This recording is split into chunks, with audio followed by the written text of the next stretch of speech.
frustrated Didi, confident Modi. It is not BJP versus TMC. It is BJP versus Western lobby. బెంగాల్లో ఓటర్లు బయటికి వచ్చి vote వేయాలంటేనే భయపడతారు. అక్కడ రయాట్స్ కానీ అక్కడ జరిగే కమ్యూనల్ గొడవలు కానీ చాలా ఎక్కువగా ఉంటాయి. Too much. కమ్యూనిస్టుల పాలన దీనికి ఒక రకంగా స్టార్టింగ్ పాయింట్ అయితే దీన్ని పీక్కి తీసుకెళ్ళింది మమతా బెనర్జీ. లాస్ట్ టైం ఈ టైం కల్లా వెస్ట్ బెంగాల్ అట్టుడికిపోయింది. హిట్ ప్రేక్షకులకు నమస్కారం, నేను మీ మహేష్. ఇవాళ తేదీ 23 ఏప్రిల్ 2026. అంటే మీరు ఈ వీడియో చూస్తున్న సమయానికి అక్కడ వెస్ట్ బెంగాల్లో 2026 అసెంబ్లీ ఎలక్షన్స్ ఏవైతే ఉన్నాయో అది ఫస్ట్ ఫేజ్ ఆఫ్ పోలింగ్ జరుగుతుంది. భారీగా పోలింగ్ నమోదవుతుంది. ఈ రోజు ఈ పోలింగ్ ఏదైతే నమోదవుతుందో దీని వెనకాల చాలా బ్యాక్ స్టోరీ ఉంది. మనందరికీ తెలుసు, ఇంతకుముందు స్పెషల్ ఇంటెన్సివ్ రివిజన్ కూడా జరిగింది. పెండింగ్లో ఉన్న కేసులన్నీ పక్కన పెట్టి మరి మన భారత న్యాయస్థానం ముందు వెళ్ళి ఇక్కడ లెక్కలేంటో తేల్చండి, ఆ తర్వాత చూద్దాం అని చెప్పేసి అంత ప్రాధాన్యత వహించి మరి అక్కడ ఉన్న అనర్హులని అర్హుల్ని వేరు చేసి ఈసారి స్పెషల్ ఇంటెన్సివ్ రివ్యూ చేయడం జరిగింది. అందులో 90 లక్షలకు పైగా ఓట్లు, అంటే దాదాపుగా 1 కోటి ఓట్లని పక్కన పెట్టారు. అవి ఎంత ప్రభావితం చూపిస్తాయి అండ్ ఎందుకు మనం ఇంత ఇంట్రెస్ట్ చూపిస్తున్నాం అంటే ఇవి దేశ రాజకీయాలపై చాలా ప్రభావం చూపించబోతున్నాయి. దీని గురించి ఒక better and best analysis present అసలు already first phase of polling జరుగుతున్న నేపథ్యంలోనే ఇంకా ఏం జరిగింది ఇంకొంచెం బెటర్గా తెలుసుకోవడానికి మనతో పాటు పవన్ హర్ష గారు ఉన్నారు. Sir hi. నమస్తే అండి. Welcome to hit TV studio. Thank you అండి. Thank you for having me. Good to have you in our studio. Pavan Harsha అనే పిలిచానా? మీది 3 భాగాలుగా ఉంటుంది. సాయి పవన్ హర్షనా? లేదు, పవన్ శ్రీ హర్ష. పవన్ శ్రీ హర్ష. ఆర్డర్ మారినా పర్లేదు కదా? It will be good. Pavan Sri Harsha అయితే. Welcome to Pavan Sri Harsha to hit TV studio. Thank you అండి. Thank you for having me. ఎందుకంటే లక్ష్మీదేవి శ్రీ అంటే అవునవును, శ్రీ అంటే అవును, అందుకని. Nice. So very particular about your name ఉండాలి అది. సో నమస్తే అండి. Anyway thank you for having me. It's pleasure to have you. ఎందుకంటే మాకు ఆ ఉత్కంఠ ఉందన్నమాట, ఏం జరుగుతుంది అక్కడ, ఎందుకు ఈసారి ఇంతలా జరుగుతుంది, ఈసారి క్యాంపెయిన్ స్టైల్ ఎందుకు ఇలా ఉంది, ఎవరికి ఎడ్జ్ ఉంది, చాలా క్వశ్చన్స్ ఉన్నాయి. నాకే కాదు మా హిట్ ఆడియన్స్ కూడా ఉన్నాయి. ఒక్కొక్కటిగా అన్నిటి గురించి మనం సమాధానం చేద్దాం. ఎక్కడి నుంచి స్టార్ట్ చేద్దాం అంటే స్పెషల్ ఇంటెన్సివ్ రివ్యూ నుంచి స్టార్ట్ చేద్దామా, లేకపోతే ఆల్రెడీ నమోదవుతున్న పోలింగ్ ఎడ్జ్ క్యాంపెయిన్ పరంగా చూస్తే ఎవరికి ఎడ్జ్ ఉందో ఆల్రెడీ తెలిసిపోయింది, అక్కడి నుంచి స్టార్ట్ చేద్దాం. సో మీరు క్యాంపెయినింగ్ అన్నారు, SIR, మనం దీని రెండింటిని కలిపి మాట్లాడేసేయచ్చండి.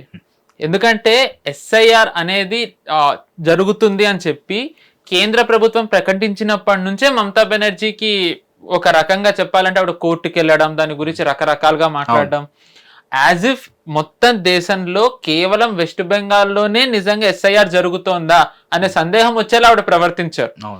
నిజంగా అసలు ఈ న్యూస్ ఫాలో అవ్వని వాళ్ళు కేవలం వెస్ట్ బెంగాల్లోనే జరుగుతోంది, ఇంకా దేశంలో ఎక్కడ జరగట్లేదు అనే భావన వచ్చేలా ఆవిడ మాట్లాడారు. నేను సురేష్ కొచ్చిరల్ గారితో దానికి సంబంధించి అసలు ఏం జరుగుతుందని చర్చించే వరకు తెలియదు, దేశం మొత్తం జరుగుతుంది, తమిళనాడులో కూడా జరుగుతుంది. ఎగ్జాక్ట్లీ. అండ్ మీడియా కూడా ఎప్పుడు నరేటివ్స్ ఎలా నడుపుతారో మనకి తెలిసిందే.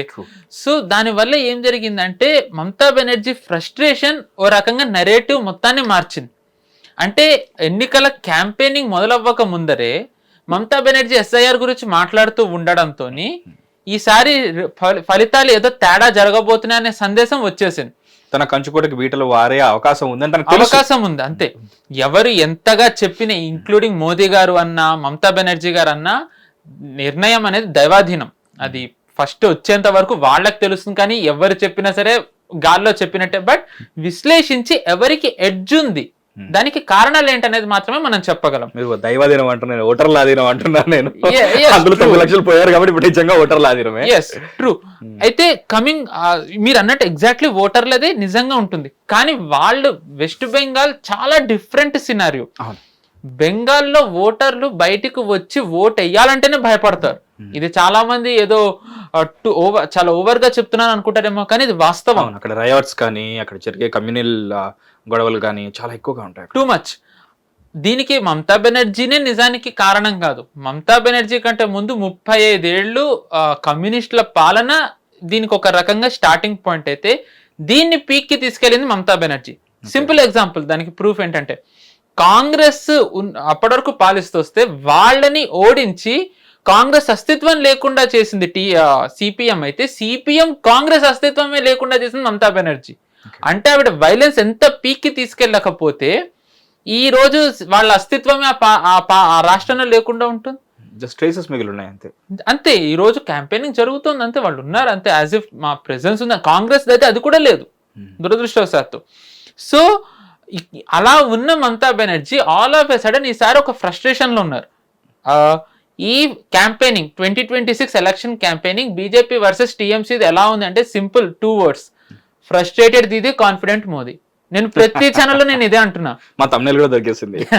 ఎగ్జాక్ట్లీ, ఫ్రస్ట్రేటెడ్ దీది, కాన్ఫిడెంట్ మోదీ అంతే. ఎస్ఐఆర్ జరగడం వల్ల నిజానికి మమతా బెనర్జీ ఎందుకు అంత భయపడుతున్నారు?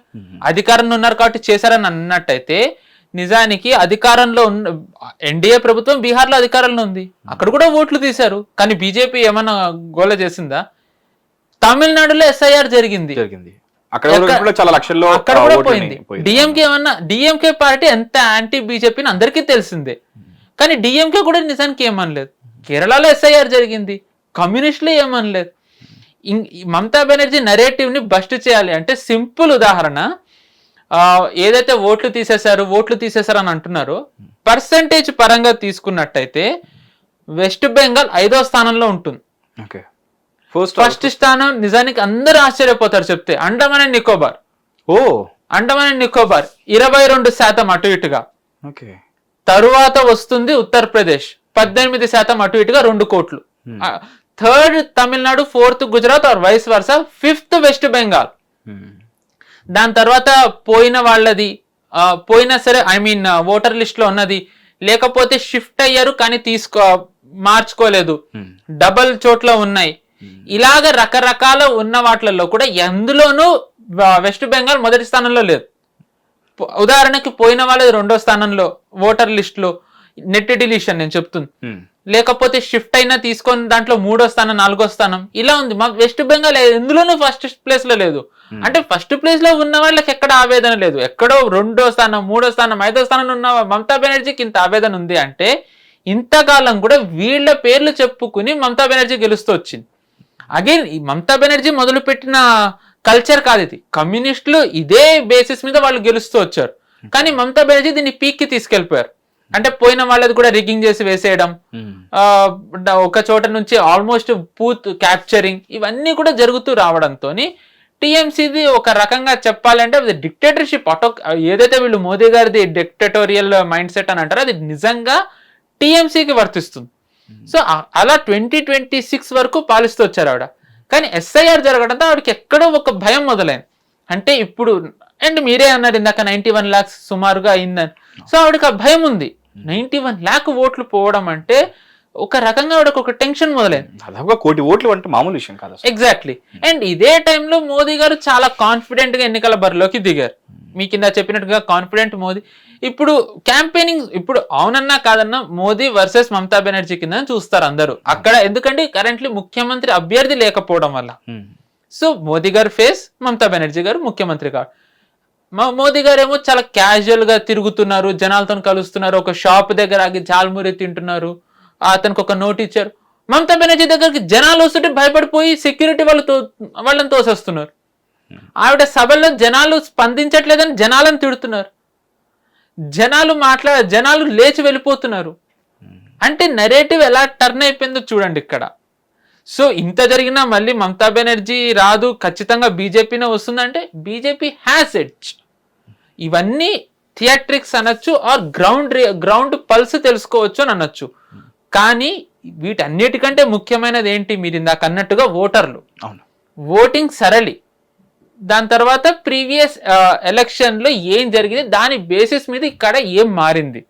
మనం ఇది చూసుకున్నట్టయితే గనక ఇప్పుడు 152 సీట్లకి ఇప్పుడు మనం మాట్లాడుతుంటే ఓట్లు ఎలక్షన్ జరుగుతోంది.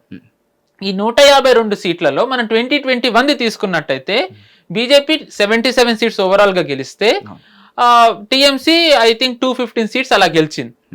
ఈ బీజేపీ గెలిచిన 77 సీట్స్ లో 59 సీట్లది ఎలక్షన్ ఈసారే జరుగుతోంది.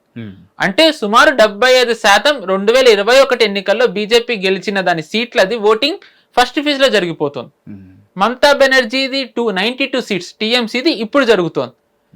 సో బీజేపీకి ఏది అంటే గెలుస్తోందా లేదా నరేటివ్ సెట్ చేయాలంటే 2వ ఫేజ్ మొదలయ్యే లోపు వాళ్ళు ఇక్కడ అత్యధికంగా సీట్లు గెలవాలి.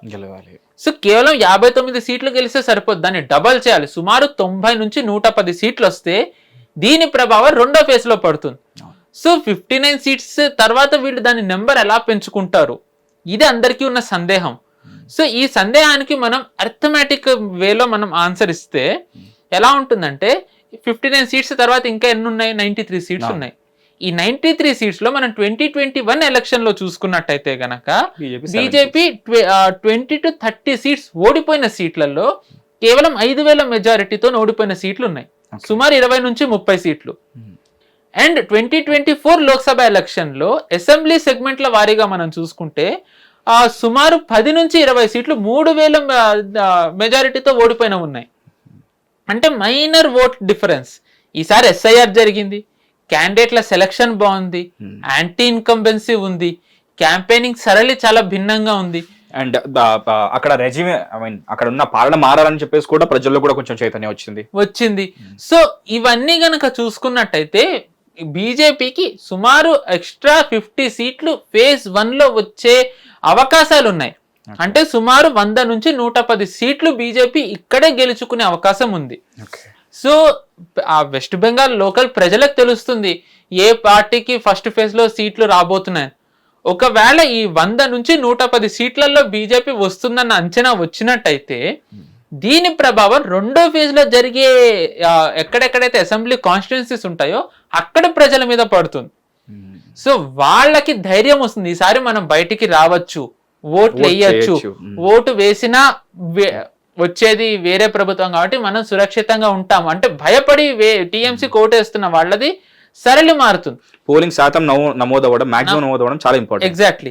At the same time anti ఇన్కంబెన్సీకి ఒక ఆల్టర్నేటివ్ ఎవరైతే చూస్తున్నారో వాళ్ళకి ఇది ఒక బూస్ట్ ఇస్తుంది అనమాట. సో ఏ రకంగా చూసుకున్నా బీజేపీ ఫేజ్ 1 లో ఖచ్చితంగా 90 to 110 సీట్స్ ఖచ్చితంగా గెలవాలి. అండ్ దానికి తగ్గట్టుగానే వాళ్ళ ప్రణాళిక ఇప్పటివరకు వేసుకుంటూ వచ్చారు. అభ్యర్థుల మనం సెలక్షన్ చూసుకున్నట్టయితే 2021 ఎలక్షన్ లో టీఎంసీ నుంచి అధికంగా వచ్చిన వాళ్ళకి వీళ్ళు సీట్లు ఇచ్చుకుంటూ వెళ్ళారు. అప్పటికే వాళ్ళ మీద వ్యతిరేకత ఉంది. ఆ టీఎంసీ మీద ఉన్న వ్యతిరేకత మారి బీజేపీ మీదకి వచ్చింది. సో వాళ్ళు ఓడడానికి అది కూడా ఒక కారణమైంది. కానీ ఈసారి అలాంటి వాళ్ళకి ఇవ్వలేదు. అంటే ఎవరైతే టీఎంసీ అట్రాసిటీస్ తట్టుకుని నిలబడ్డారో, పార్టీతోనే వాళ్ళు ఉన్నారో, ఎక్కువగా అధికంగా వాళ్ళకే ఈసారి బీజేపీ సీట్ ఇచ్చింది, టికెట్లు అభ్యర్థులుగా వాళ్ళని నిలబెట్టింది. ఉదాహరణకి లైక్ శువేందు అధికారి నిజానికి చెప్పాలంటే ఎవరు అనుకోలేదు ఆయన 2021 ఎలక్షన్ తర్వాత నిజంగా ఇలా ఉంటారని. To be honest he has become the face. ఇప్పుడు ఒక రకంగా మమతా బెనర్జీని ఆయనే లాక్ చేశారు. నేను ఇందాక మిమ్మల్ని ఏదైతే ఫ్రస్ట్రేటెడ్ దీది అని ఇక్కడ అన్నానో ఆవిడకి ఆ ఫ్రస్ట్రేషన్ తెప్పియడంలో శువేందు అధికారి పాత్ర చాలా కీలకం. ప్రత్యక్ష ప్రత్యర్థి శువేందు. ఎగ్జాక్ట్లీ. ఎందుకంటే మనకు తెలిసిందే 2021 లో ఆవిడ నందిగ్రామ్ నుంచి పోటీ చేశారు. అవును. శువేందు అధికారి కూడా నందిగ్రామ్ నుంచి పోటీ చేశారు. నందిగ్రామ్, ఇది నందిగాం కాదు, ఇది వెస్ట్ బెంగాల్. నందిగాం అని మళ్ళీ మీరు బెజవాడకెళ్ళకూడదు. సో నందిగ్రామ్ లో శువేందు అధికారి ఓడించారు మమతా బెనర్జీని. రాష్ట్రం మొత్తం గెలిచినా ఆవిడ సొంతంగానే ఓడిపోయారు అక్కడ. సో తర్వాత భవానీపూర్ లో ఉప ఎన్నికలు జరిగాయి, భవానీపూర్ లో గెలిచారు. ఈసారి శువేందు అధికారి ఫస్టే బీజేపీ అభ్యర్థులను ప్రకటించేసింది. ఆ ప్రకటించిన దాంట్లో ఏమైంది, శువేందు అధికారి ఆయన గెలిచిన నందిగ్రామే కాకుండా కరెంట్లీ మమతా బెనర్జీ నియోజకవర్గమైన భవానీపూర్ నుంచి కూడా ఆయన నిలబెట్టారు. దీంతో మమతా బెనర్జీ ఒక రకంగా లాక్ అయ్యారు. ఎలాగా, ఆవిడ 2 ప్లేసుల నుంచి పోటీ చేసినట్టయితే ఏమో భవానీపూర్ లో కూడా ఈవిడ ఓడొచ్చేమో, అందుకే 2 ప్లేసుల నుంచి పోటీ చేస్తున్నారు అనే నెరేటివ్ వెళ్తుంది. లేదు భవానీపూర్ నుంచే ఉత్తి నిలబడితే ఆవిడ అక్కడే గెలుస్తుందా లేదా అనే ఒక డౌట్ కూడా ఉంటుంది. సరే లాస్ట్ టైం గెలిచింది కదా, మరి ఈసారి ఎందుకు ఆ డౌట్ అన్నట్టయితే భవానీపూర్ కల్కత్తా నియోజకవర్గంలోకి వస్తుంది. అంటే కల్కత్తా రీజన్, ఆ రీజన్ లో 14 సీట్లు ఉన్నాయి. ఆ 14 సీట్లలో భవానీపూర్ ఒక సీట్. ఎంపీ సీట్ల కింద చూసుకుంటే ఇవి 2 ఉన్నాయి, Calcutta north, Calcutta south, something like that. ఈ మొత్తం మెజారిటీ అంటే ఓవరాల్ గా 14 సీట్స్ టీఎంసీనే గెలిచింది. 21 లో కానివ్వండి, 24 లో ఎంపీ సీట్స్. సో ఈ మెజారిటీ మనం చూసుకున్నట్టయితే మొత్తం ఓవరాల్ గా 6 lakh ఓట్ల మెజారిటీతో టీఎంసీ గెలిచింది. ఇప్పుడు ఎస్ఐఆర్ ద్వారా ఈ కల్కత్తా రీజన్ లో తీయబడ్డ ఓట్లు 6 lakhs. సో ఆవిడ ఫ్రస్ట్రేషన్ మనం అర్థం చేసుకోవచ్చు. ఓకే. సో ఆవిడకి టీఎంసీ గెలుస్తుందా లేదా అనే టెన్షన్ ఒకటైతే, ఈసారి భవానీపూర్ కూడా గెలుస్తుందా లేదా అనే టెన్షన్ ఇంకొకటి. నాకు ఇప్పుడు ఎన్ని ఓట్ల, ఒకవేళ గెలిస్తే ఎన్ని ఓట్ల మెజారిటీ, అసలు వేస్తారో లేదనేది ఇప్పుడు నాకు ఎక్సైట్మెంట్ ఉంది ఇప్పుడు నాకు. సో ఆవిడ ఇంకా ఫ్రస్ట్రేట్ చేయడంతో ఆవిడ ఇప్పుడు ఇంకా ఫ్రస్ట్రేట్ అవుతున్నారు.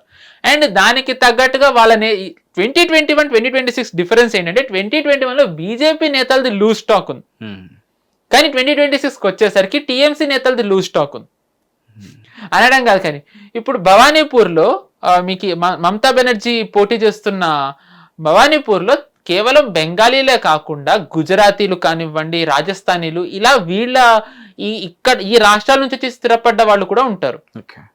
మహువా మొయిత్రా ఏం కామెంట్ చేసింది, గుజరాతీలు ఎక్కడున్నారు అసలు స్వాతంత్ర ఉద్యమంలో, బెంగాలీలు ఉన్నారు, మరాఠీలు ఉన్నారు, అసలు గుజరాతీలు ఏమీ లేరని చెప్పి గుజరాతీలనే వీళ్ళు టార్గెట్ చేశారు.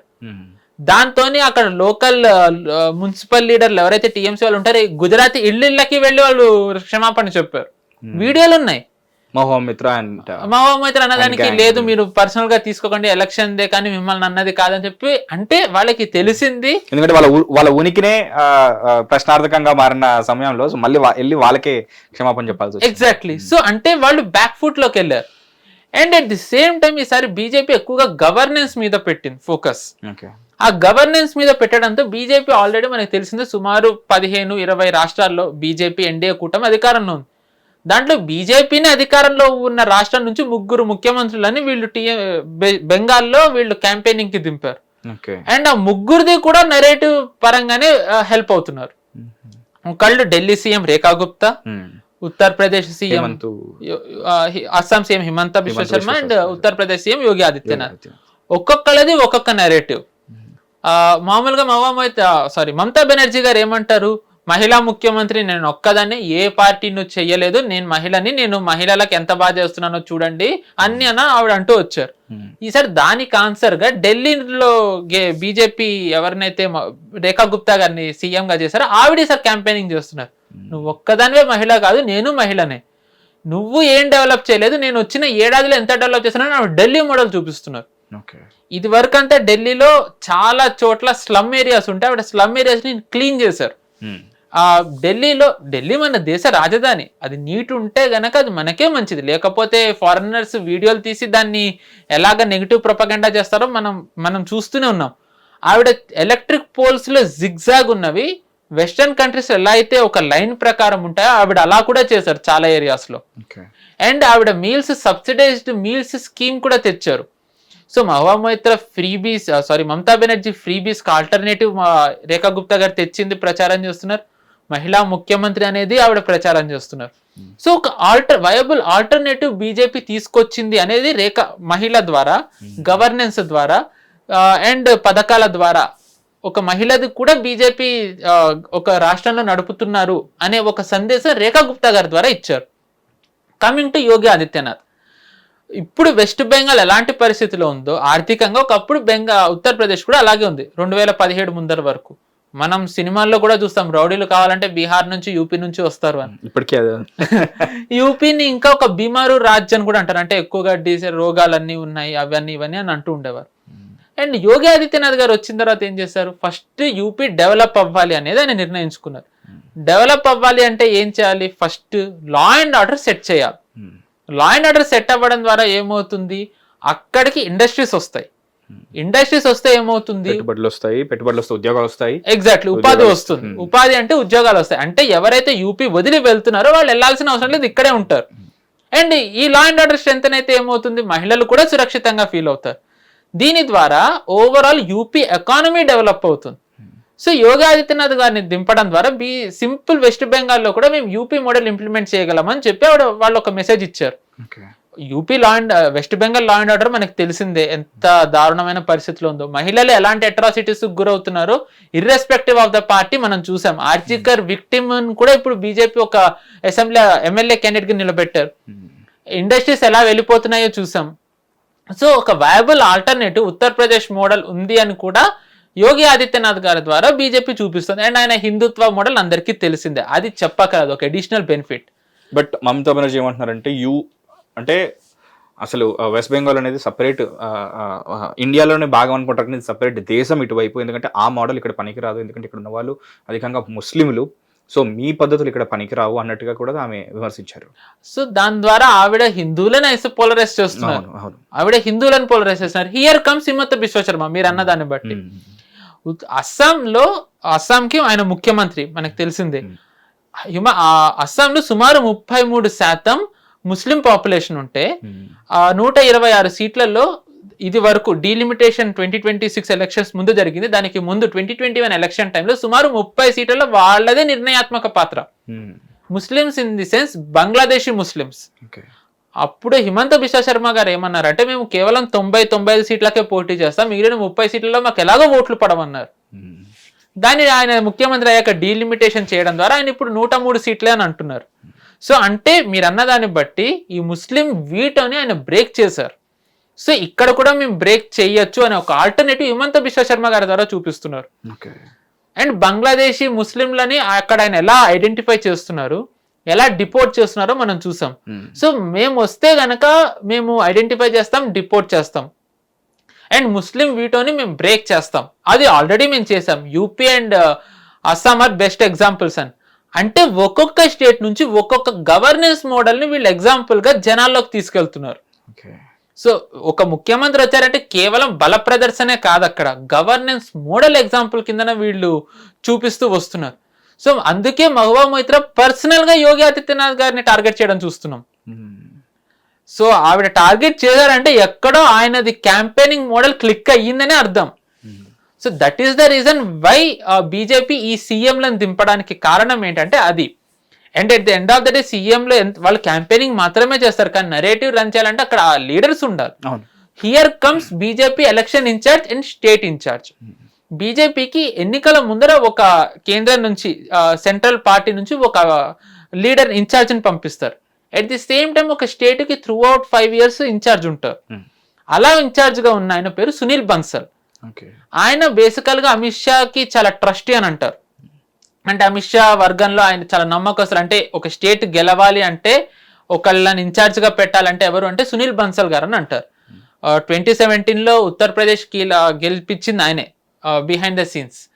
2026లో after for the first time in fact Orissa గెలిపించిన దాంట్లో కూడా ఆయన పాత్ర ఉంది. So now he's the incharge for BJP in west Bengal. So ఆయనకి గ్రౌండ్ రియాలిటీ 5 years అర్థం చేసుకున్నారు. సో అందుకే ఈసారి క్యాండిడేట్ సెలక్షన్ కానివ్వండి ఇదంతా కూడా ఈసారి చాలా మీకు ఇందాక చెప్పినట్టుగా చాలా స్ట్రాటజిక్ గా చేశారు. బట్ ఎంత చేసినా ఎలక్షన్ క్యాంపెయినింగ్ డిఫరెంట్ ఉంటుంది. ఎలక్షన్ అప్పుడు వాళ్ళది కొంచెం సరళి మారాలి. అందుకనే భూపేంద్ర యాదవ్ గారిని ఎలక్షన్ ఇన్ఛార్జ్గా పెట్టారు. ఈయన బేసికల్ గా ఈయన కూడా అమిత్ షాకి చాలా ట్రస్టీ, ఆయన క్యాంప్లో ఆయనే. బీజేపీకి ఎలక్షన్ లో గెలవాలి అంటే ఈయనది చాలా రాష్ట్రాల ట్రాక్ రికార్డ్ ఉంది. ఇప్పటి వరకు బీజేపీ గెలవని మహారాష్ట్ర అంటే బిఫోర్ 14, 2024లో బీజేపీకి ఎంత ఛాలెంజింగ్ అయిందో చూసాం. 2024 Lok Sabha election was a very big set back. 2024 assembly with in 5 months అయింది. గెలుస్తారన్న సందేహం అందరికీ ఉంది. He was the incharge. 2023 Madhya Pradesh state కి భూపేంద్ర యాదవే ఇన్ఛార్జ్. సో ఆయనని ఈసారి ఇన్ఛార్జ్గా పెట్టారు. అండ్ అక్కడ ఇంకొక అర్థమెటిక్ ఈక్వేషన్ ఏంటంటే మీకు ఇందాక రాజస్థానీలను కూడా వీళ్ళు కొంచెం ఐసోలేట్ చేశారని చెప్పాను. భూపేంద్ర యాదవ్ రాజస్థానీ. సో అంటే ఏంటి అంటే లోకల్ కనెక్ట్ వచ్చేలాగా, నరేటివ్ బిల్డింగ్ చేసేలాగా, ఆయన ఎలక్షన్ ఇన్ఛార్జ్ ఎక్స్పీరియన్స్ పనికొచ్చేలాగా ఒక 2 కేపబుల్ లీడర్స్ ని వెస్ట్ బెంగాల్లో బీజేపీ ఉంచింది ఇంతకాలం. And last but not least Modi గారు, అమిత్ షా గారు. మోదీ గారి క్యాంపెయినింగ్ నేను మీకు ఆల్రెడీ చెప్పాను. కాన్ఫిడెంట్ మోదీ, కేవలం చాలా బిందాస్ బోల్ అన్నట్టు తిరుగుతున్నారు. ఆయన జనాలతో ఇంటరాక్ట్ అవుతున్నారు, జాల్మూరి తింటున్నారు. ఆయన అంటే ఏంటంటే I'm confident this time. Confidence నాకుంది, మీకు ఆ కాన్ఫిడెన్స్, మీరు కూడా బయటకి ధైర్యంగా రండి. ఆ కేంద్ర బలగాలు ఉన్నాయి, వాళ్లే చూసుకుంటారు, మీరు బయటకు వచ్చి ఓటేయండి అనే కాన్ఫిడెన్స్ ఆయన జస్ట్ జనాలతో కలవడం ద్వారా ఇస్తున్నారు. మమతా బెనర్జీ గారు కలుస్తున్నవి లేవు. ఇందాక మీకు చెప్పినట్టుగా దగ్గరకు వస్తే సెక్యూరిటీ ఫోర్సెస్ తోసేస్తున్నారు. వాళ్ళు ఏం చేస్తారన్న భయం మమతా బెనర్జీకి ఉంది. అంటే ఎంత ఆపోజిట్ క్యాంపెయినింగ్ ఇద్దరిది నడుస్తుందో చూడండి. And then comes last but not least Amit Shah గారు. ఈసారి అమిత్ షా గారు మనం చూసాం ఎక్కువ శాతం ఇప్పటికీ ఆయన వెన్ వీఆర్ స్పీకింగ్ హియర్ ఆయన వెస్ట్ బెంగాల్లోనే ఉన్నారు. ఆయన అన్నారు 27th వరకు నేను వెస్ట్ బెంగాల్లోనే ఉంటాను చెప్పారు ఆయన అన్నారు. సో ఆయన అక్కడ ఉండడం ద్వారా ఏంటంటే 2021 ఎలక్షన్ తర్వాత మనకు తెలిసిందే కేంద్ర స్థాయి నేతల మీద ఒక పెద్ద క్రిటిసిజం ఏమొచ్చిందంటే మీరు మమ్మల్ని వదిలేశారు, you abandoned us when we needed you అని. సో ఈసారి అది రాకుండా నేను మీతోనే ఉంటాను అనే మెసేజ్ ఇస్తున్నారు. కార్యకర్తలు ఒక ధైర్యం, భరోసా, మీరు వెళ్ళండి, జనాలతోని మీరు మమేకం అవ్వండి, వాళ్ళకి ఓట్ వేయమని మోటివేట్ చేయండి, మీకేం కాకుండా నేను చూసుకుంటా, అదని ఇస్తున్నారు. అండ్ ఈ బెంగాల్ది మీకు ఇందాక అర్థమెటిక్ అంతా చెప్పాను. If you compare Bengal arithmetic with any state it has to be UP. Uttar Pradesh 2014 ఇప్పుడు అంటే అందరూ ఉత్తరప్రదేశ్ బీజేపీ కంచుకోవటాన్ని అందరూ క్యాజువల్ గానే వేస్తారు, యోగి ఆదిత్యనాథ్ గారు ఉన్నారని. కానీ 2014 ఎలక్షన్ లోక్సభ ఎలక్షన్ ముందర ఎవ్వరూ బీజేపీ 73 సీట్స్ గెలుస్తుందని అనుకోలేదు. ఎందుకంటే దాని ముందు బీజేపీ సుమారు 10 సీట్లు 20 సీట్లే గెలిచింది అవుట్ ఆఫ్ 80. అమిత్ షా గారు అక్కడ కొన్నేళ్లు ఉండి సునీల్ బన్సల్ గారి ద్వారా గ్రౌండ్ రియాలిటీ అని తెలుసుకున్నారు. ఆయన సోషల్ ఇంజనీరింగ్ అర్థం చేసుకున్నారు. క్యాండిడేట్ల సెలెక్షన్ లో ఆయన అందుకే చాలా కీలక పాత్ర వహించి క్యాంపెయినింగ్ స్ట్రాటజీని ఆయన డిజైన్ చేశారు. సో దాని రిజల్టే మనం చూసాము, 73 సీట్స్ బీజేపీ గెలుచుకోగలిగింది. It impacted at the national level. BJP 282 seats వచ్చాయి. సో అలాంటి క్యాంపెయినింగ్ మోడల్ ఈసారి అమిత్ షా గారు బెంగాల్లో చేస్తున్నారు. సో జస్ట్ ఇమాజిన్, అంటే బెంగాల్ని వీళ్ళు ఎంత సీరియస్గా తీసుకున్నారు అంటే, మీకు ఇదంతా చెప్పడానికి రీజన్ ఏంటంటే ఆల్మోస్ట్ బీజేపీ ఉద్దండులు అందరూ ఈసారి బెంగాల్లో దిగారు జస్ట్ టు విన్ బెంగాల్. ఎందుకంటే బెంగాల్ గెలవడం అంటే కేవలం ఒక రాష్ట్రం గెలవడం అనో నెరేటివ్ పరంగా గెలవడం అనో కాదు. బెంగాల్ గెలిస్తే గనక డెమోగ్రఫీ చేంజ్ దేశంలో జరుగుతున్నది ఆపచ్చు. That is the main reason వాళ్ళు బెంగాల్ని వీళ్ళు అంతా ఫోకస్ చేస్తుంది. ఎందుకంటే మనం చూసాం, తమిళనాడులో బంగ్లాదేశీలను పట్టుకున్నారు, మహారాష్ట్రలో బంగ్లాదేశీలు ఓటే వేసేసారు, వాళ్ళని ఐడెంటిఫై చేశారు. కర్ణాటకలో ఎంతమంది బంగ్లాదేశీలు ఉన్నారో చూసాం, భాగ్యనగరంలో బంగ్లాదేశీలను చూసాం. వీళ్ళందరూ బంగ్లాదేశ్ నుంచి భారత్ వచ్చి ఇలాగ వేరే వేరే చోట్ల సెటిల్ అవ్వడానికి ఒక గేట్ వే వెస్ట్ బెంగాల్. వెస్ట్ బెంగాల్లో ఫేక్ ఆధార్లు తయారు చేసి, ఫేక్ ఓటర్ ఐడీలు తయారు చేసి వాళ్ళని వేరే వేరే స్టేట్లకి పంపించి వాళ్ళని సెటిల్ చేయడంలో వెస్ట్ ఒకరికి ఒక ముసలాయనకి 40 మంది పిల్లలు, 300 మంది పిల్లలు, ఎగ్జాక్ట్లీ సేమ్ పేరుతో. ఎగ్జాక్ట్లీ. సో ఇలాగ అంటే వెస్ట్ బెంగాల్ కేవలం ఆ రాష్ట్రంలో డెమోగ్రఫీ చేంజ్ చేయడమే కాకుండా మొత్తం దేశంలో డెమోగ్రఫీ చేంజ్ కి వెస్ట్ బెంగాల్ కీ ప్లేస్ అయింది. అంటే ఒక దేశంలో డెమోగ్రఫీ ఎగ్జాక్ట్లీ. ఈ బంగ్లాదేశీలు వచ్చి వాళ్ళు బీజేపీకి ఎలాగో ఓటేరు, వాళ్ళు బీజేపీని గెలిపించారు. ఎందుకంటే బీజేపీ ఇల్లీగల్ ఇన్ఫిల్ట్రేటర్స్ ని మేము డిపోర్ట్ చేస్తామంటున్నారు. సో ఆబ్వియస్లీ వాళ్ళని గెలిపిస్తే వాళ్ళ రిటర్న్ వీసా వాళ్ళే తీసుకున్నట్టు ఉంటుంది. కరెక్ట్. సో ఎవరైతే బీజేపీని ఓడిస్తారో వాళ్ళకు ఓటేస్తారు, ఇర్రెస్పెక్టివ్ అక్కడ ఎవరున్నా. అంటే ఒక దేశంలో ఎవరు గెలవాలి అనేది బయట దేశం నుంచి వచ్చిన వాళ్ళు నిర్ణయించే స్థితికి వెస్ట్ బెంగాల్ కారణమవుతుంది. సో బెంగాల్ అందుకే బీజేపీకి వెళ్ళాలనుకుంటుంది, టు టర్న్ ద టైడ్. అంటే ఎవరైనా గెలిపించవచ్చు బీజేపీ XYZ, కానీ అది గెలిపించేది భారతీయులు అయి ఉండాలి. బంగ్లాదేశ్ నుంచి వచ్చిన ఇల్లీగల్ ఇన్ఫిల్ట్రేటర్స్ కాదు. అది ఆపాలి అంటే వెస్ట్ బెంగాల్లో గెలవాలి. ఎందుకంటే బంగ్లాదేశ్ ఏదైతే బార్డర్ ఉందో ఆల్మోస్ట్ అన్ని స్టేట్స్ లో ఇప్పుడు బీజేపీ ఉంది, బార్డర్ ని ఫోర్టిఫై చేయడం జరిగింది.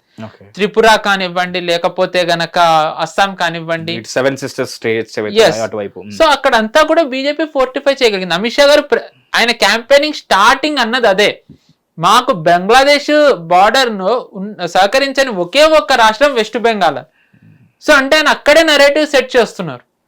సో అందుకు బెంగాల్ గెలిస్తే గనక భారత్ సురక్షితం అనే భావన బీజేపీ తెచ్చే ప్రయత్నం చేస్తుంది. అందుకే ఇందాక నేను ఇంట్రొడక్షన్ లో చెప్పాను, దేశ రాజకీయాలపై చాలా ప్రభావం పడిపోతుంది, దేశం మీద ప్రభావం పడిపోతుంది. ఎగ్జాక్ట్లీ. సో అంటే అందులో ఎంతవరకు నిజం ఉందో ఏంటో పక్కన పెడితే, but I seen so many reports and చాలా నివేదికలు చదివాను.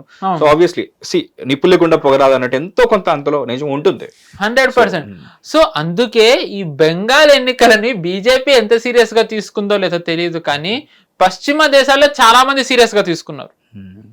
పశ్చిమ దేశాలు, yes, that's where Guardian and BBC వీళ్ళ లైక్ వీళ్ళు ఇక్కడ చేస్తున్న అనాలిసిస్ పైన వస్తున్న రిపోర్ట్స్ నుంచి కూడా చదువుతున్నాం. దాని గురించి కొంచెం వివరించండి.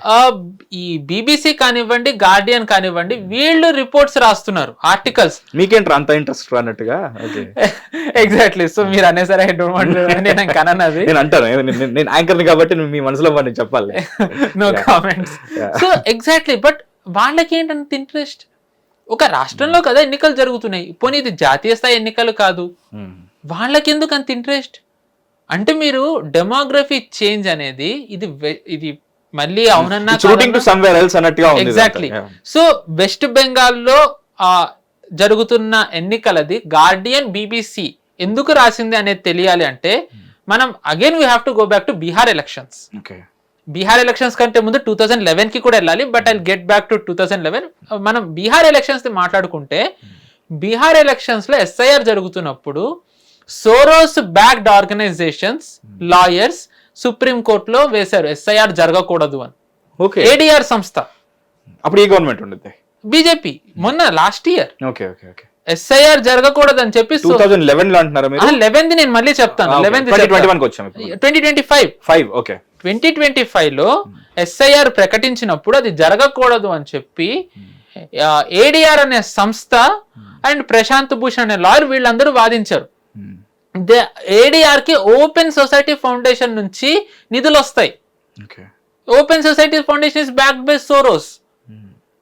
ఇంతకంటే ప్రూఫ్ ఏం కావాలి? డీప్ స్టేట్ అంటారా ఏమంటారో ఒక వెస్ట్రన్ లాబీ ఇక్కడ SIR జరగకూడదు అనుకుంటుందా అంటే వాళ్ళకి ఇష్టం లేదని. ఎందుకు అంటే మీకు ఇందాక చెప్పినట్టుగా SIR జరిగితే ఇల్లీగల్ ఇన్ఫిల్ట్రేటర్స్ ని కానీ వీళ్ళందరినీ ఐడెంటిఫై చేయొచ్చు. సో ఈ ఐడెంటిఫై చేయడం ద్వారా ఏదైతే ఎన్నికల ప్రభావం వీళ్ళు చూపిస్తున్నారో అది తగ్గుతుంది. అండ్ అంతేకాకుండా మనం చూసుకుంటే 2020లో CAA గొడవలు జరిగాయి దేశ రాజధాని ఢిల్లీలో. దాని తర్వాత ఫార్మర్స్ ప్రొటెస్ట్ అయ్యాయి. ఇలాంటి ఘటనలలో చాలా చోట్ల బంగ్లాదేశీలు రోహింగ్యాలు ఉన్నారు అని కేంద్ర వర్గాలు చాలా చెప్పాయి. బంగ్లాదేశీలు దీంట్లో కీలక పాత్ర పోషించారు ఈ గొడవల్లో. మ్యాన్ పవర్ యాంప్లిఫై చేయడంలో, గొడవలు చేయడంలో.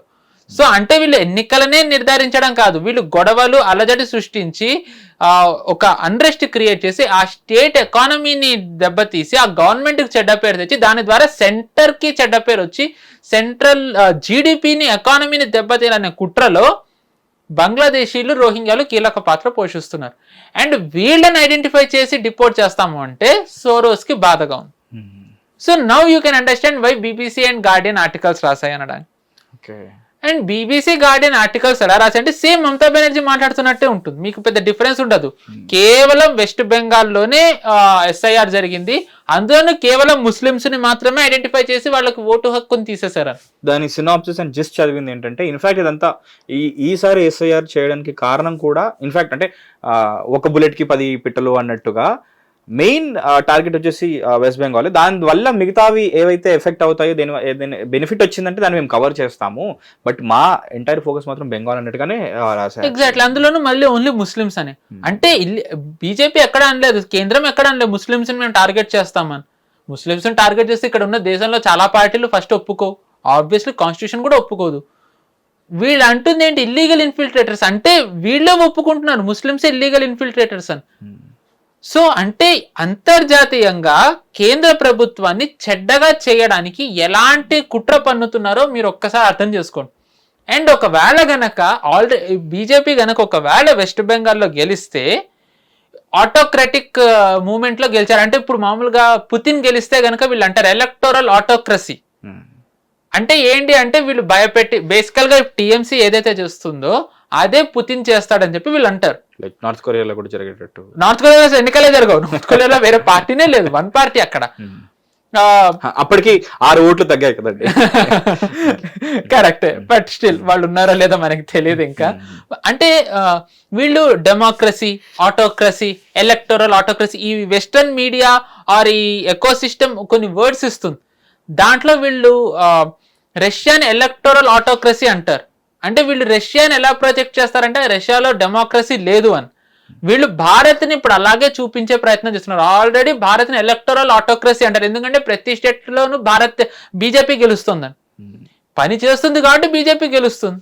ఇప్పుడు కేరళలో బీజేపీ గెలుస్తుంది బీజేపీ వాళ్ళు అన్నారు, దాంట్లో ఏమి దాపరికం లేదు కదా.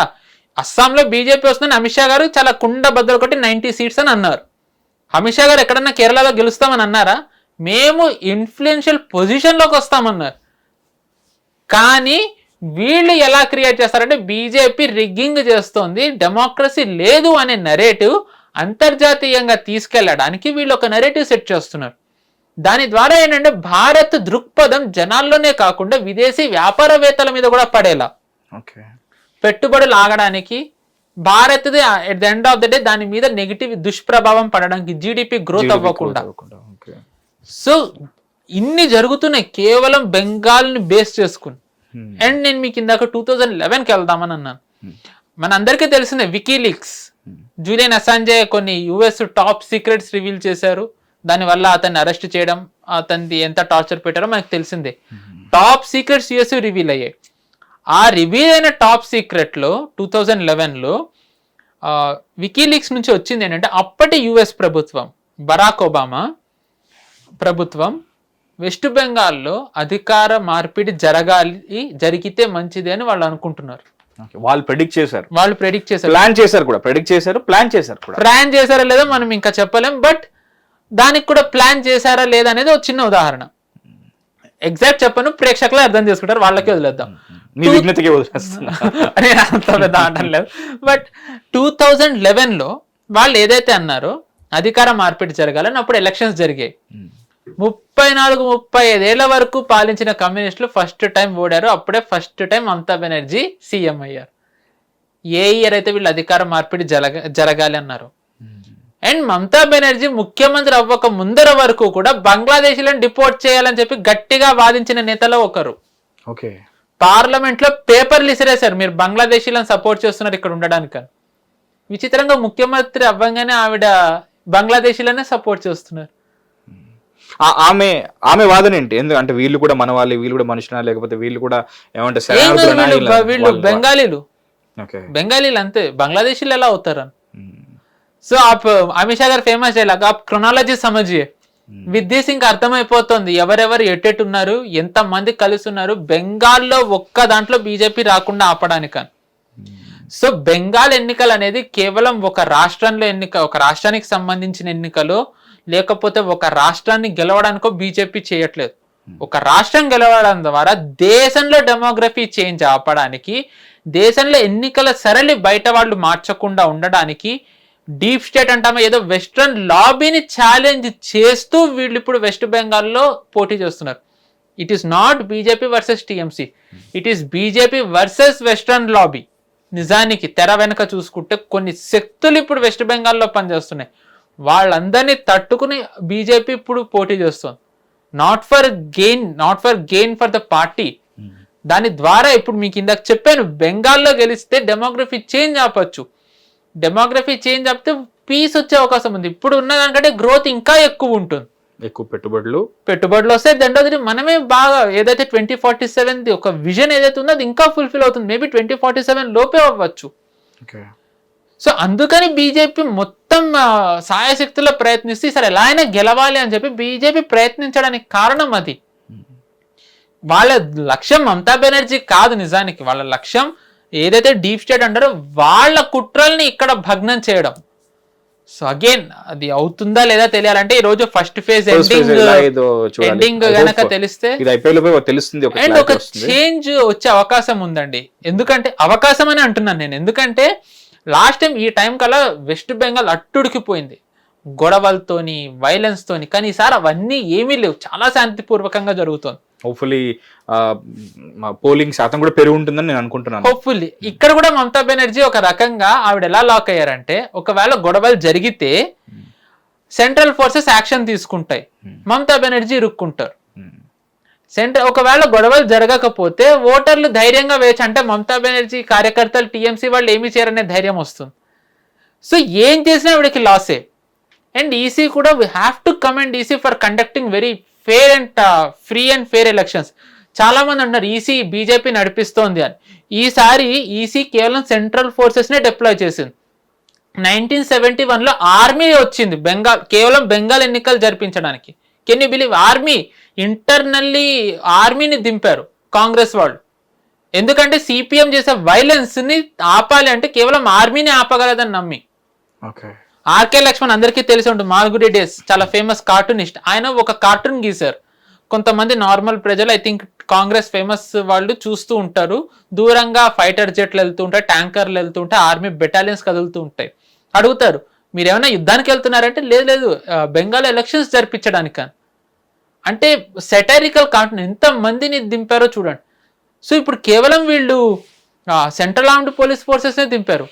ఇంత దింపితే కూడా టీఎంసీ కార్యకర్తలు ఏమని బెదిరిస్తున్నారంటే, మీరు ఆధార్ ఓటర్ కనెక్ట్ అయి ఉంటాయి, మాకు కాకుండా ఎవరికైనా ఓటేస్తే కనుక పర్యవసానాలు మీరే అనుభవించాలని బెదిరిస్తున్నారు టీఎంసీ అభ్యర్థులు.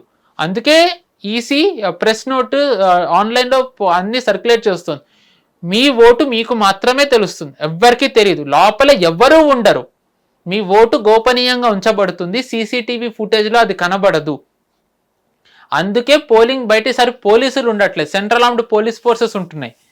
ఎందుకంటే పోలీసులు తెలిసిందే 2021లో వాళ్ళు ఎలాగ చోద్యం చూస్తూ ఉండాల్సి వచ్చిందో, వాళ్ళు కావాలని చేశారా, వాళ్ళు ఏంటనే తెలియదు కానీ వాళ్ళు కంపల్షన్ అయ్యి ఉండొచ్చు. లెట్స్ చేస్తే వాళ్ళు, ఎందుకంటే అధికారంలో ఉన్నది ఎవరు అయితే వాళ్ళ తినాలి కాబట్టి మేబీ వాళ్ళ కంపల్షన్లో ఉండుండొచ్చు. అందుకే సార్ సెంట్రల్ ఆర్మ్డ్ పోలీస్ ఫోర్సెస్ని పెట్టారు పోలింగ్ బూత్ల దగ్గర, no police forces. So and most importantly bike ర్యాలీలు ఆపారు. దీనికి మమతా బెనర్జీ గారు ఖండిస్తూ చాలా తిడుతున్నారు. బైక్ ర్యాలీలు ఎందుకు ఆపారు అని చాలా మందికి అనిపించచ్చు, ఏంటి ఇది పిచ్చి పట్టిందా. నిజానికి బైక్ ర్యాలీలు కొంతమంది వ్యూయర్స్ ట్విట్టర్లో 2018 వెస్ట్ బెంగాల్ పంచాయత్ ఎలక్షన్ అని కొట్టండి చాలు, కత్తులు పట్టుకుని బైకుల మీద మొత్తం ర్యాలీలు తీయడం చూస్తాం టీఎంసీ కార్యకర్తలు. ఎందుకు అంటే వాళ్ళు భయంతో జనాలు ఓట్లు వేయకుండా ఉండడానికి, బాగా వస్తే జనాలు ఎక్కడైతే ఓట్లు పడలేదు అంటే వాళ్ళు జనాలు బయటికి రాలేదు, వాళ్ళని వచ్చి ఓటించడానికి లేకపోతే రిగ్గింగ్ చేయించడానికి ఈ ర్యాలీలు వాడుతుంది టీఎంసీ. దీని మీద సార్ ఆంక్షలు పెట్టేశారు. సో ఏవైతే ఒక ఆటోక్రటిక్ అన్డెమోక్రటిక్ వేలో టీఎంసీ చేస్తూ వస్తుందో వాటన్నిటినీ సరే సిఈసి సప్రెస్ చేసింది. సో అందుకే వాడికి అంత ఫ్రస్ట్రేషన్. బట్ లెట్స్ హోప్ మరి ఏం జరుగుతుందో చూద్దాం, జనాలు బయటకు వచ్చి ఏం చేస్తారు అనేది, మీరు అన్నట్టుగా ఓటర్లు ఏం చేస్తారు చూద్దాం. ఈ ప్రాసెస్లో వాళ్ళ క్యాంపెయినింగ్ స్టైల్లో ఇది కొంచెం కొద్ది గొప్ప ఎఫెక్టివ్గా ఉందనిపించింది, ఏదైనా ఫ్యాక్టర్ ఉందా మీకు? అంటే బీజేపీ కాదు, అభ్యర్థులైన మమతా బెనర్జీ అండ్ వాళ్ళ పార్టీ అభ్యర్థులు వాళ్ళు 2021 మళ్ళీ ఈసారి కూడా ఇక్కడ చేశారు. అంటే 2021లో వాళ్ళ క్యాంపెయినింగ్ చాలా ఇంప్రెసివ్ గా ఉంది to be honest. Local versus non local తేవడం, అండ్ బీజేపీ కూడా మీ కింద చెప్పినట్టుగా చాలా కంప్లీట్ మిస్టేక్స్ అభ్యర్థుల ఎంపికలో కానివ్వండి. మీకు ఇందాక చెప్పాను సునీల్ బన్సల్ గారు, భూపేంద్ర యాదవ్ గారు, ఇలా ఇదే టైంలో భూపేంద్ర యాదవ్ గారి ప్లేస్ లో మధ్యప్రదేశ్ అభ్యర్థి ఒక లీడర్ కైలాష్ విజయవర్గీయ అని ఆయన్ని పెట్టారు. ఆయన ఏమన్నారు, నేనెందుకు బెంగాల్ సీఎం కాకూడదని అన్నారు. మధ్యప్రదేశ్ అయినా బెంగాల్కి సీఎం అంటే ఆల్రెడీ లోకల్ నాన్ లోకల్ అయింది, అది ఇంకా ఎంత బీజేపీని బ్యాక్ ఫుట్ లో పెడుతుంది. సో వాళ్ళ నేతల లూజ్ టాక్ కూడా సార్ అప్పుడు చాలా ప్రాబ్లం క్రియేట్ చేసింది. కౌంటర్ చేయడంలో వాళ్ళు విఫలమయ్యారు. ఈసారి మనం చూసుకున్నట్టయితే ఎక్కడ అసలు భూపేంద్ర యాదవ్ గారు మాట్లాడడమే మనం చూడలేదు. సో బిహైండ్ ద సీన్స్ పనిచేసే వాళ్ళని పెట్టారు. అండ్ అప్పుడు ఏవైతే ఫాలో అయ్యారు ఈసారి టీఎంసీ అవే ఫాలో అయింది. మనం బెంగాలీస్ కి స్టేపుల్ ఫుడ్ ఒకటి ఏంటంటే ఫిష్. బీజేపీ వస్తే గనక ఫిష్ తిననివ్వదు అని చెప్పారు. సో ఈసారి బీజేపీ నేతలు ఫిష్ తింటున్నారు హ్యాపీగా. ఎందుకు అంటే ఫిషర్మెన్ కి కొన్ని రీజన్ ఉన్నాయి, ఐ థింక్ డార్జిలింగ్ ఆ టైప్ నార్థన్ బెంగాల్లో ఫిషర్మెన్ ది ఫిషర్ ఇండస్ట్రీ ఓటర్లది చాలా కీలకం. సో వాళ్ళు బీజేపీ వైపు ఉన్నారు. సో వాళ్ళు ఎక్కడ obviously staple food and income అదే అంటే బీజేపీ వచ్చి వీళ్ళు ఫిష్ది తిననివ్వం ఇవి చేస్తామంటే వాళ్ళకు కూడా ఆర్థికంగా నష్టమే. సో ఆ భయం వాళ్ళకి పోగొట్టడానికి బీజేపీ నేతలు తింటూ కనిపిస్తున్నారు. కేవలం లోకల్ లీడర్సే కాదు, అక్కడికి ప్రచారానికి వచ్చిన జాతీయ నేతలు కూడా, అనురాగ్ ఠాకూర్ అనే ఆయన కానివ్వండి, లేకపోతే నాగాలాండ్లో ఒక ఫేమస్ బీజేపీ లీడర్ ఉంటారు తెమ్జిన్ ఇమ్నా అలాంగాన్, ఆయన కానివ్వండి, వీళ్ళందరూ ఫిష్ తింటూ కనిపిస్తున్నారు. అంటే ఏంటంటే కౌంటర్ చేయడం. అండ్ మమతా బెనర్జీ సార్ ఒక మిస్టేక్ ఏం చేశారంటే, వీళ్ళు ఇంత బెంగాలీది అంటున్నప్పుడు ఎలక్షన్ మేనిఫెస్టోని ఆవిడ ఉర్దూ పేరు పెట్టారు. ఓకే, ఆవిడే ఉర్దూ పేరు పెట్టేశారు. బీజేపీ పరివర్తనను ఏదో బెంగాలీ పేరు పెడితే. సో ఈసారి ఏంటంటే కంప్లీట్లీ మిస్టేక్సే ఉన్నాయి టీఎంసీ వైపు నుంచి. సో మరి at the end of the day ఎన్ని మనం మిస్టేక్స్ ఉన్నాయి, వీళ్ళది అద్భుతంగా ఉంది ఎన్నన్నా ఓటర్లు నిర్ణయించుకోవాలి, వాళ్ళకి నచ్చాలి. సో ఈసారి బీజేపీ ఏంటంటే ఎక్కువగా టీఎంసీ ఈ పోలరైజేషన్ మీద కాకుండా అభివృద్ధి అవినీతి మీద ఫోకస్ చేస్తూ వచ్చారు. ఇది మనం చూసుకుంటే 2018 త్రిపురాది మనం కంపేర్ చేయొచ్చు. త్రిపురలో ఐ థింక్ 76-80 సీట్స్ ఉన్నాయి, 70 to 80 సీట్స్ మధ్యలో ఉంది త్రిపుర. 2013లో ఎన్నికలు జరిగినప్పుడు బీజేపీకి 0. 2018కి వచ్చేసరికి మెజారిటీ కంటే ఎక్కువ, ఐ థింక్ 70 సీట్లు అయితే 38 సీట్స్ బీజేపీకి వచ్చాయి. 0 నుంచి డైరెక్ట్ మెజారిటీ దాటిపోయారు. అంటే అప్పటి వరకు మాణిక్ సర్కార్ అని ఆయన 17 ఏళ్ళు ముఖ్యమంత్రిగా ఉన్నారు, సిపిఎం. మరి 17 ఏళ్ళు ముఖ్యమంత్రిగా ఉన్న ఆయన్ని ఓడించాలి అంటే అద్భుతమైన క్యాంపెయినింగ్ చేయాలి. అప్పుడు ఆయన మీద అవినీతి మరకలేదు మళ్ళీ. సో అవినీతి మరక లేకపోతే ఎలా చేస్తారు క్యాంపెయినింగ్? ఎలాగా ఓడించాలి? దానికి బీజేపీ ఎన్నుకున్న వ్యూహం ఏంటంటే, అవినీతి లేదు, అభివృద్ధి ఉందా, మమ్మల్ని గెలిపిస్తే కనుక మేము అభివృద్ధి చేస్తాం, అవినీతి ఎలాగో మేము చెయ్యం కానీ అవినీతి చేయకుండా అభివృద్ధి చేస్తామని చూపించారు. దాని రిజల్ట్ బీజేపీ గెలిచింది. ఇక్కడ వీళ్ళకి బోనస్ ఏంటంటే అభివృద్ధి జరగలేదు, అవినీతి ఉంది నేతల మీద. సో ఈసారి అవినీతిది కూడా వీళ్ళు బాగా యాంప్లిఫై చేస్తూ వెళ్తున్నారు. ఇండస్ట్రియల్ జోన్ చేస్తామని అంటున్నారు, మీకు కింద చెప్పినట్టుగా యోగి ఆదిత్యనాథ్ గారి ద్వారా. లా అండ్ ఆర్డర్ స్ట్రెంథన్ చేస్తామంటున్నారు, అగైన్ యోగి ఆదిత్యనాథ్ గారి ద్వారా. ఇల్లీగల్ ఇన్ఫిల్ట్రేటర్స్ ని మేము ఐడెంటిఫై చేస్తామన్నారు, హిమంత బిశ్వ శర్మ గారి ద్వారా. మహిళలకి ప్రాముఖ్యత ఇస్తామంటున్నారు, రేఖా గుప్తా గారి ద్వారా. సబ్సిడైజ్డ్ మేము కూడా మీకు పథకాలు ఇస్తాము, ఆల్రెడీ ఉత్తరప్రదేశ్ చూసాము, అస్సాంలో ఉంది, రేఖా గుప్తా గారితో ఉంది. గవర్నెన్స్ మోడల్ చూపిస్తున్నారు. సో మమతా బెనర్జీ దీనివల్ల సార్ బ్యాక్ ఫుట్ లో ఉన్నారు. మరి అది ఓట్ల పరంగా ఎంత ఇంపాక్ట్ చూపిస్తుంది అనేది ఈ రోజు ఫేజ్ 1 అయితే మనకు తెలుస్తుంది. సో నేనైతే కోల్కతాకి ఎప్పుడు వెళ్ళలేదు, ఎప్పుడు వెస్ట్ బెంగాల్కి వెళ్ళలేదు, బట్ అక్కడ ఉన్న స్థానికులకు తెలిసి ఉండొచ్చు అక్కడ అభివృద్ధి ఉందా, అవినీతి ఉందా.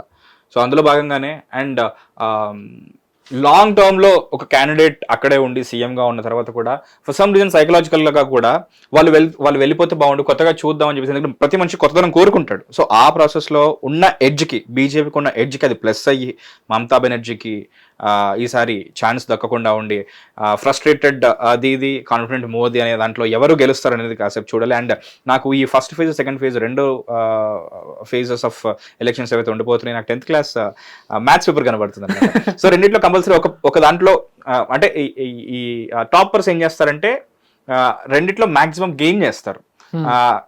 కొంచెం బ్యాక్ బెంచర్స్ ఏం చేస్తారంటే ముందు రెండిట్లో 35 మార్కులన్నీ వస్తే పాస్ అవుతా ఉన్నట్టుగా ఉంటాయి. So I was that back bencher. So అందుకని ఫస్ట్ పేపర్ మొత్తం నేను ఏం రాయకుండా సెకండ్ పేపర్ లో దాని మొత్తానికి 35 మార్క్స్ తెచ్చుకొని పాస్ అవ్వగలిగారు. ఈసారి బీజేపీకి ఛాన్స్ ఫస్ట్ దాంట్లో వాళ్ళు 35 కాదు 70 తెచ్చుకోవాలి. అంటే in terms of numbers as I said 90 to 110. దాని తర్వాత మీరు అన్నట్టు 35 వస్తే చాలు వాళ్ళకి. సో ఏ పార్టీ టాపర్స్ గా బిహేవ్ చేస్తుంది, ఏ పార్టీ బ్యాక్ బెంచర్స్ గా బిహేవ్ చేస్తుంది అనేది సెకండ్ ఫేజ్ ఆఫ్ ఎలక్షన్స్ అయిన తర్వాత. ఇలాగ ఎగ్జిట్ పోల్స్ లేవన్నారు కాబట్టి ఒక పోలింగ్ శాతం ని నమోదు చేసిన విధంగా గ్రౌండ్ రిపోర్ట్స్ నుంచి మనకు ఒక రిపోర్ట్ వస్తాయి కాబట్టి మళ్ళీ మనం ఇదే స్టూడియోలో కూర్చొని మళ్ళీ మనం అనాలిసిస్ చేస్తాం. మన అనాలిసిస్ ఎంతవరకు కరెక్టో కూడా చూస్తాం. అండ్ అక్కడి పరిస్థితుల్ని హిట్ టీవీలో, వెస్ట్ బెంగాల్ పరిస్థితుల్ని హిట్ టీవీలో కూర్చొని ఇంత కులంకుశంగా, ఇంత క్లియర్గా, ఎంత క్రిస్టల్ క్లియర్గా మాకు ఎక్స్ప్లెయిన్ చేసినందుకు, అది కూడా ఎందుకు జరుగుతుంది, ఎడ్జ్ ఉండడానికి కారణం ఏంటి, గవర్నెన్స్ మోడల్ని ఎలా ఇండ్యూస్ చేశారు అనేది, ఇంకా అంటే చాలా మంది సపోర్టర్స్ ఇక్కడ నుంచి కూడా ఉన్నారు. ఎంత లేదైనా సరే అక్కడి రాజకీయాలు ఇక్కడ ప్రభావం చూపుతున్నాయి, ఇన్ఫిల్ట్రేటర్స్ పరంగా అనుకుంటే మనం కూడా రిస్క్ లో పడ్డట్టే.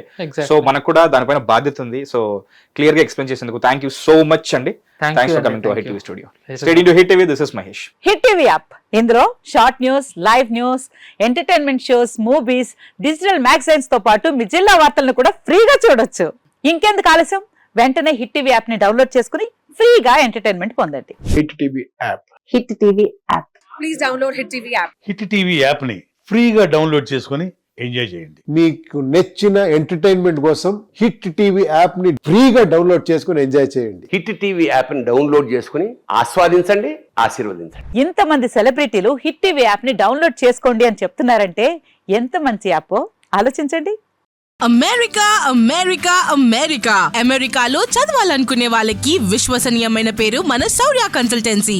UK లో 1 year masters, UK లో 1 year masters, 2 years work permit up to 5 years visa. Contact Saurya Consultancy. Contact 89851 89851.